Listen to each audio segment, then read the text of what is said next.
Greetings, everyone, and welcome to another serving of Business Soup Talk Radio. If it's in business, it's Business Soup. I'm your host, John Debevoise.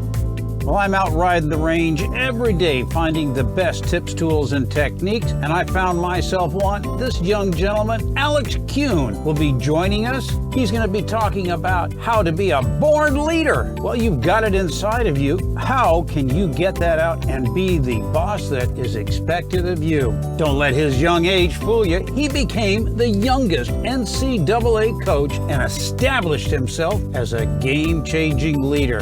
So tune in, sit down, because we're going to be talking about clarity, connection, and conviction, and how you can take advantage of this young man's smarts, because I serve it up right here at the table each and every time with Business Soup, where business comes for business. Alex, welcome to this serving of Business Soup. John, so good to be here. As are we. And you have a background of being raised on a farm, so you understand what it means about the work isn't done until the work is done. Doesn't matter when the sun goes down. It's no different than any other pursuit. You've also been quite the swimmer and coach in the NCAA categories. How has that type of training transpired you into the type of business leader that you have with your company, Born to Lead? John, I think, being from one person that was on the farm to another, my father always gave me advice as a young boy that said, listen, if you want to love your life, you better love working, because if you want to do something, you're going to have to work for it. And I think just having that attitude, whether it was being a swimmer that aspired to the Olympics, whether it was my first jobs making $12,000 a year as an assistant swim coach, working 90 hours a week trying to recruit the best athletes to. Wait a minute, you were getting $1,000 a month? Wow. It was a big paydays. Paydays. I literally lived off of the Subway ticket. Subway at the time had the buy 4, get 5 free, and we had a big swim team. So I would say, go to Subway, buy your subs, but give me the ticket so I can actually eat and be able to coach you guys. But just work ethic to me is just such an integral piece. There's no such thing as hours. It's just loving what you're doing and doing it the best you possibly can. So when I pick up the phone and I call Alex Kuhn at Born to Lead, what am I looking to accomplish? Who am I? What kind of business would I be? Since my audience are small business owners, I say, you know what? I heard that Alex on that program, Business Soup. I'm going to give him a call. And when I pick up the phone, call you, what are you going to tell me? Yeah, John, I think obviously the Born to Lead, the word that's, everyone gravitates toward, which is my obsession, my passion, my meta skill that I love to teach everybody, is leadership. And I believe really for so many small business owners that are listening to this incredible podcast, that I believe that leadership is one of those areas that time and time again gets talked about, but nobody understands really how to apply that into a business setting that moves the needles. You hear it all the time in athletics of coaches talking about culture and all these buzzwords. And yet you don't see sports coaches when they're trying to drive their athletes to be better leaders on the field. There's specific things they're looking for. I haven't seen those things actually being applied as much into the business world. So my thought was very simply is that I'm seeing so many entrepreneurs and so many small business owners that are basically not using the talents that come naturally to them, that they're doing so much of the work that doesn't come naturally to them, that they're losing what made them special, that made them unique. And my rule is to make sure that they build a business, not trying to fit themselves into the business, but truly build a business around what makes them that unique leader, what their unique talents, and ultimately help them find the team members that are going to complement them. You talk as though you've been up on stage there with, who's that guy? Anthony Robbins. He could be your father at least. How did you get this knowledge and understanding of how to be such a leader? You're a young guy in my book. I know you've got the credit of at 12 years of age, you were coaching already. That was quite a feat in of itself. So where did you learn all of this? Is there a mentor program, book? How did you become such a good projector of leadership skills at such a young age? One of the things that comes so naturally to me is just the idea of questioning everything. And I've been that way since I was as young as I possibly could, to the point where I saw my parents and, we were on a farm and they had all these cucumbers. And I'm hearing them speak like, what are we going to do with all these cucumbers? And I said, hey, why not put a stand on the side of the road? And hearing like, well, put the sign up, put 25 cents and just sit there, have some water for them. No. I'm like, okay, I got to put a sign at the end of the road where there's more traffic, right? So I'm questioning everything. And one of the things time and time again, I think is it allowed me to get into leadership positions in every aspect of my life from a very young age all the way to what I'm doing today. And as a result, the things I kind of look at where people say, well, this is what leadership is. Like leadership, you need a mission statement and you need core values. And I hear all of these platitudes, but yet when I see these successful leaders, I don't hear them talking about those pieces. I don't see that being the way they inspire their staff. I see them using their specific skills. What, makes, Anthony Robbins great as a leader is may not work for somebody else. But yet we see people trying to do this copycat method. But really, isn't a leader supposed to be different? Aren't they supposed to be unique? Aren't they supposed to kind of come from a place of strength and to use that to impact others' lives? I think the problem for many people is that they just don't understand what their own leadership strengths are. And more importantly, they don't give themselves the opportunity to trust that skill and apply it in whatever their goal and vision is. And for me, I've had a lot of success doing it with, many small business and entrepreneur people all over the world. So I'm grateful for it. But to me, it's just the one area that so much talk about marketing and sales and, financial analysis and, whatever buzzword there is. But yet leadership, I think, is getting lost. And I think it's time to actually look at what really matters when it comes to businesses and how to actually apply leadership for them. So many of us get into business not because we sat down and did a plan and we turned a passion into a business. Restaurants are notorious for that. People will say, this is great. You should have your own restaurant. I've been told that, but that's only 3 dishes that I could serve that I'm really good at. So they start this, but then they've discovered that there's more to owning a business than that skill set that got them into that business. There's all of these other elements that you have to learn about. And if you don't do them right, my audience knows this line, if you don't do something right, there's a government entity that will come along and remind you of what you did wrong. And you don't know all these. How do you teach somebody that calls you up? They're already in business, but it's not doing what they want. How do they break it down? What are the top 5 things that you tell them this is what you need to do in order to get the results that you want from the people that you have around you? It's so funny how sometimes we look at business and we try to complicate it on the millions of things we do. But if we look at what really it takes to make a business, I think all of us, no matter where you're coming in, we can look at so many of these areas and say, okay, if I do these 3 things well, even if I don't actually figure out the other stuff, I can get help. I can find people who know that stuff. And so I'll focus first and foremost on the leader themselves. They really have got to have like a truly high level of honesty with themselves. They've got to be able to understand like, this is what I do know, this is what I don't know, and be able to make quick, decisive decisions. I think that's one of the most important things when it comes to anybody starting a business, whether it's from their passion or not. I think that's the first thing.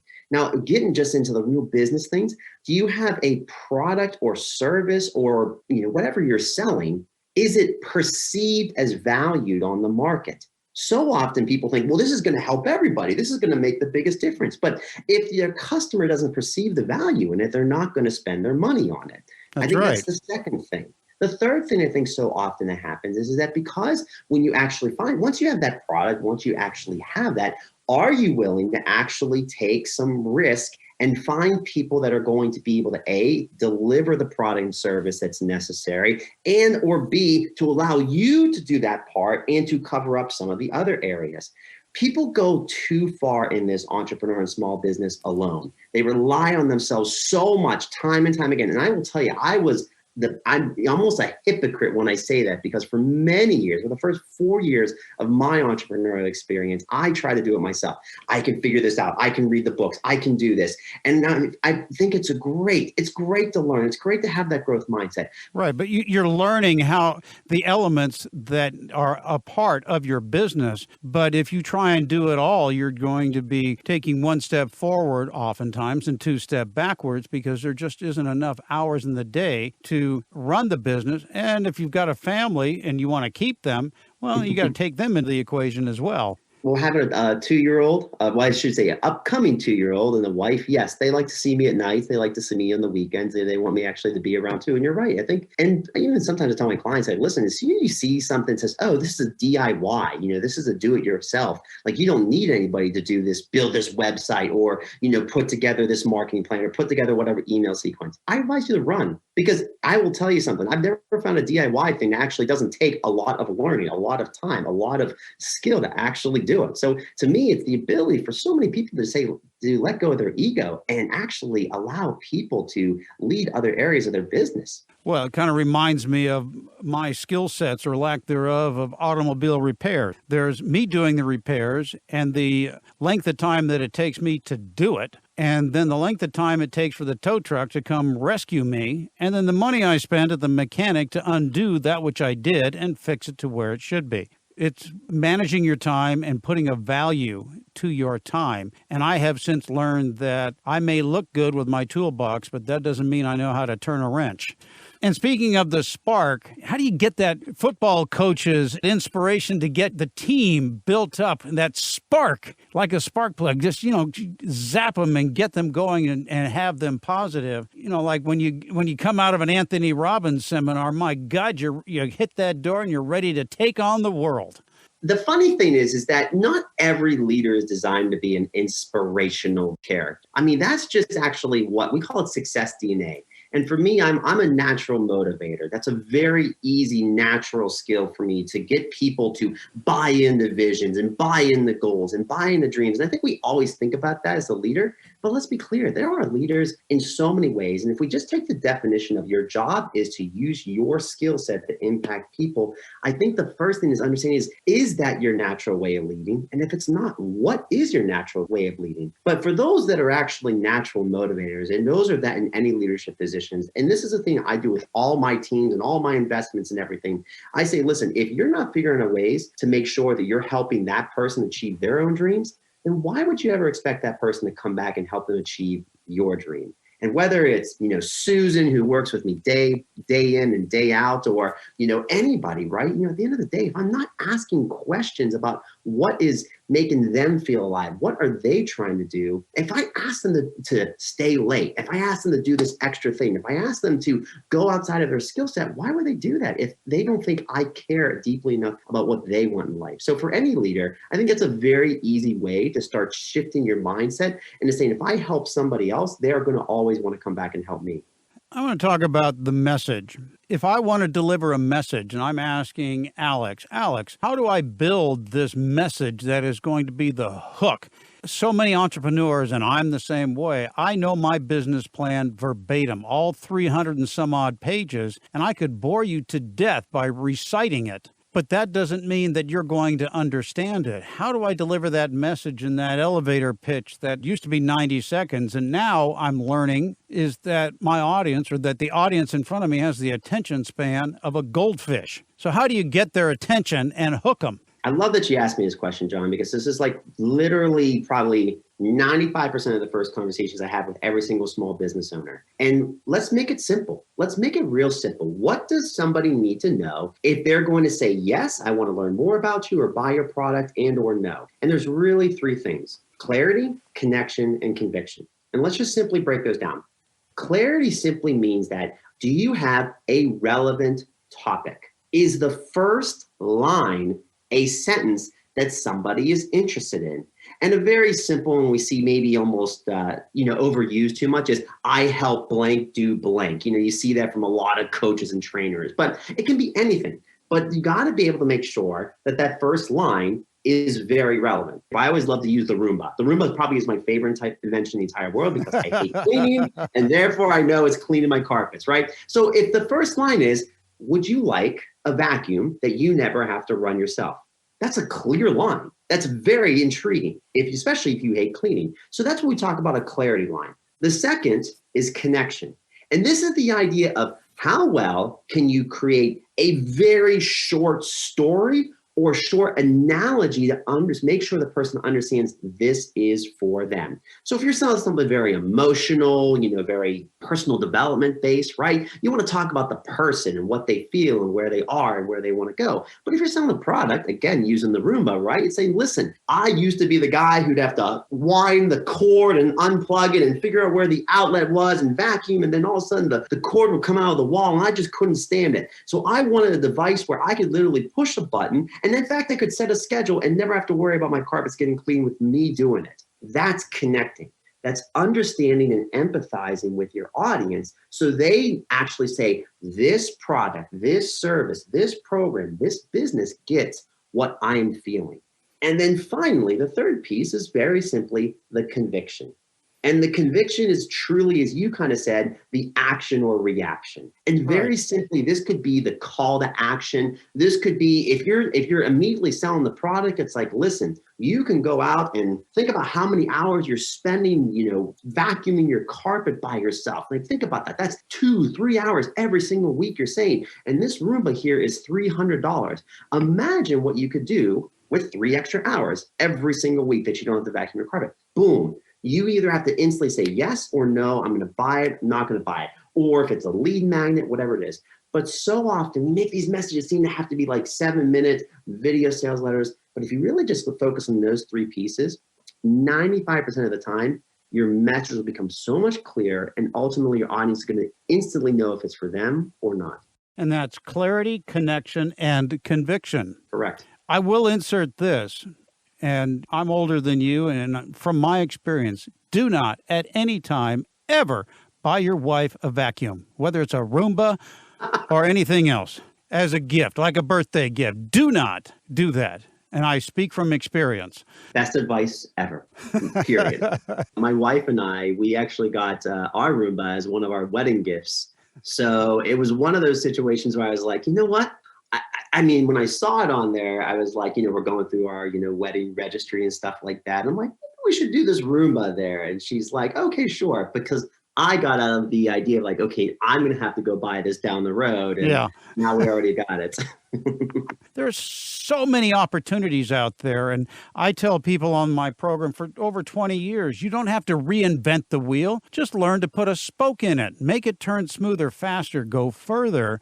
And when you find that spoke, you're going to find that, well, one spoke leads to another. And John, we talked a lot about this, and like I literally wrote down all the cool businesses you built. And obviously we talked about motivating as one of those leadership components, but it's kind of that we think of this as this like unattainable skill, but it's the idea of having visionary. And all that simply means to me is being able to anticipate or see what others don't and being able to work towards that opportunity. And that's what you showed me. Like literally when you're talking about your businesses and what you're doing, it's a skill. And I know at some level, yes, it may be innate in some people, but it's still a skill. Visionary doesn't have to be this, Elon Musk figuring out to put satellites and take over space. You can literally look in your world right now. And I bet every small business owner, I bet right now, it probably would be a challenge to everybody out there. Every day you wake up, and just write down, look at your industry and just write down 5 things that you either A, think your customers want, B, your customers are pissed about, or C, that nobody is doing because they don't know how to do it. You start writing those ideas down every single day. And what you'll find is that you'll start to come back and gravitate towards one. And you'll also start to hear it out in the world, like whether you're a universe person or whether you're, a psychology person, but often the things that people are missing, you start to notice the patterns about it. I think it's one of the most underutilized skills by every small business owner and one that can easily practice just by doing that simple exercise daily.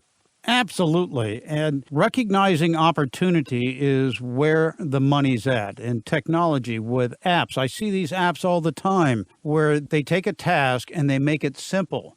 Because what I learned in my businesses, and as I'm applying them forward with this program, is that if you don't do it for them, they won't do it at all. So if you can come up with that idea in whatever industry you are in, that will do the process, fill out the form, do anything that they have to do in order to accomplish a task, do it for them, and all they have to do is hit send. A lot of business is just making things simpler for people, easier for people, literally taking the work out of their hands. quite simply.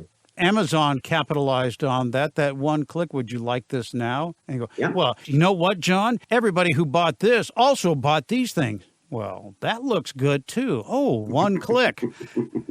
So yes, they know how to make it look like Christmas around here every day. Well, I always love the conversation with Amazon because I always ask somebody, how many people have you actually spoken to at Amazon? Like, how many times have you actually, like, I've never picked up the phone to talk to Amazon. Like, I've maybe have sent a message, but literally, you think about Amazon, they just consistently are like, what do people need and where do they need it and what part of the steps process there? And of course, it's a gigantic company. Of course, they have people. And of course, people talk to people. But I think it does go back to this idea of, listen, they're still focused on what us, AKA the client, needs, wants, what's making our life simpler. And yeah, they're using technology. And if anybody's listening to this isn't a technology wizard by any means, like, understand though, there are still ways to do it. In most industries, we are not even close. No industry is not even close to being maximized or tapped out. Or I think even to a certain extent, we talk about the maturity curve so much that so many people are in such an industry that it's almost maxed out. But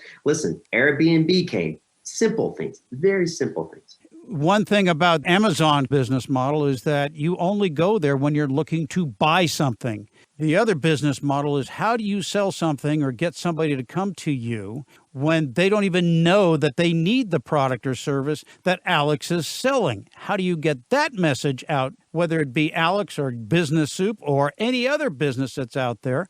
How do you tell people, hey, you need to look at this because you need this, when they're not on the site looking for it?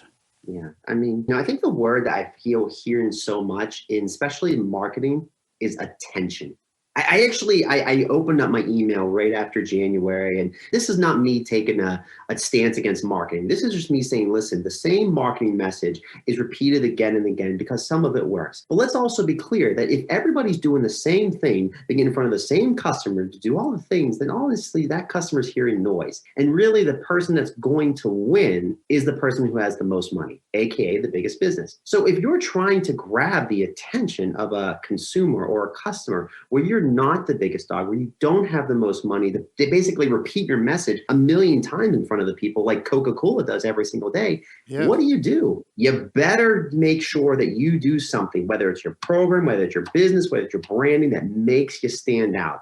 Go left when everybody is going right. Because if you try to go down the path, and unless you got the most dollars to spend on getting the person's buy-in and attention, you're never going to be able to beat the big dog in that situation. And that's what most small business, my biggest advice for most small businesses, why are you trying to copy, you used Anthony Robbins and Tony Robbins, like all these coaches coming, why are you trying to copy Tony Robbins? Like that's Tony Robbins. He's doing that already. Go do your thing. Be different. Be unique. Let's do something different. Actually, we just went out and bought a vehicle the other day, and I thought the buying process, it's a really big dealership. I mean, like they were, there's a couple dealerships in my Pittsburgh area that I know have been around for years, and this one's pretty new, but they've taken the storm. But I could see what they did. They started like the whole sales process. I mean, they gave you the lowest price instantly and all that stuff. But their upsells, they had more upsells than I've ever been on at anything. I mean, to the point where it's like, do I even need insurance? If I just bought everything, could I just do it through you, basically? But the point is that they literally know, hey, this buying thing, we're going to give them free oil changes for life, free, like all these different things. Because if they get the customer, they know that even if they broke even, the likelihood that they're going to get money on the next sale or the next sale or the next sale. Listen, it doesn't have to be anything amazingly outside of the box. It just has to be something that the customer's going to go, all right, hey, why not? You're taking the risk, not me. It's very impressive, your delivery, your content, and everything that you have to say and how it can help my audience of small business owners. And Alex, I can't thank you enough for sharing your insights and the fact that you have done this from a very young age, and hats off to you, and I can't thank you enough for being on this serving of Business Soup. Thank you, John. Really enjoyed this conversation. This has been another serving of Business Soup, where business comes for business. I'm John Debevoise, inviting you to visit the website for more servings of what is best in business.